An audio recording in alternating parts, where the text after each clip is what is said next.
ছিল। আপনারা একটা সময় লিড করছেন, এখন যারা কাজ করে তাদের কাদের ভালো লাগে? কে কাজ করে? মানে যারা দেখি না কেউ কাজ করতেছে। মানে যে ছবিগুলো হয় মানে দেখেন কোন ছবি হয় বলেন, আপনার নাম বলেন, আমি জানি না তো। প্রত্যেক বছর 10টা ছবি আছে কোন নায়িকার হাতে? আমাদের সময় তো 30টা ছবি। একসঙ্গে কারো হাতে 10টা ছবি না, একসঙ্গে কারো হাতে 10টা ছবি। হ্যাঁ মানে ওই সময় এই সময় আমি কাউকে সুপারস্টার নায়িকা বলবো না, মিলালে একটা দুইটা ছবি করলে সুপারস্টার। তবুও যদি আমরা যদি বলি যে ইউটিউব আর ওই যে লাইকি করলো, টিকটক করলো, আপনার কাছে আমি যদি নায়িকার সংজ্ঞা কি, মানে কারা সুপারস্টার নায়িকা হতে গেলে মানে কারা হয় সুপারস্টার নায়িকা?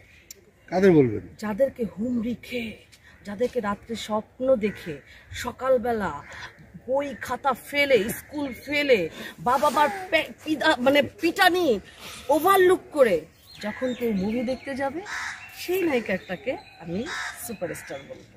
নাম বলেন। আমি পলি, মুনমুন, ওনাদের তো তুলনা হয় না। আমি বলি সুপারস্টার কে কে? মৌসুমী আপু,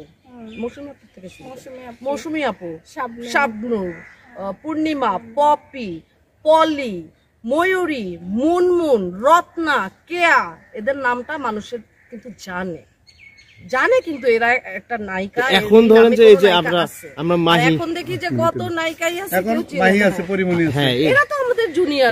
এদের মধ্যে আপনার কার অভিনয় ভালো লাগে? নুসরাত ফারিয়া, মাহি? কারো অভিনয় দেখিনি, আমি বলতে পারবো না। একদম সুন্দর সহজ। আমি গান দেখছি, গান দেখে কাকে মাহি, ভালো লাগছে? মুনমুন, মাহি, পরিমণি, এদের মধ্যে ববি, মিম, বুবলি, কত তো আছে অনেক নায়িকা যারা কাজ করছে। পূজা সবাই অনেক প্রমিসিং, অনেক সুন্দর। পূজা চেরিকে খুব ভালো। হ্যাঁ পূজা মনে হয় একটু ওই যে গোলই ছবিতে দেখলাম না, ওই যে কাস্ট, ওই যে কিছু কিছু ভিডিও ক্লিপস দেখলাম, অভিনয়টা সুন্দর। এই মেয়েটা মনে হয় কিছু একটা করতে পারে যদি ওই ধরনের সুযোগ পায়। তারপর ঠিক আছে, থ্যাংক ইউ। এবার ভাইরাল করেন।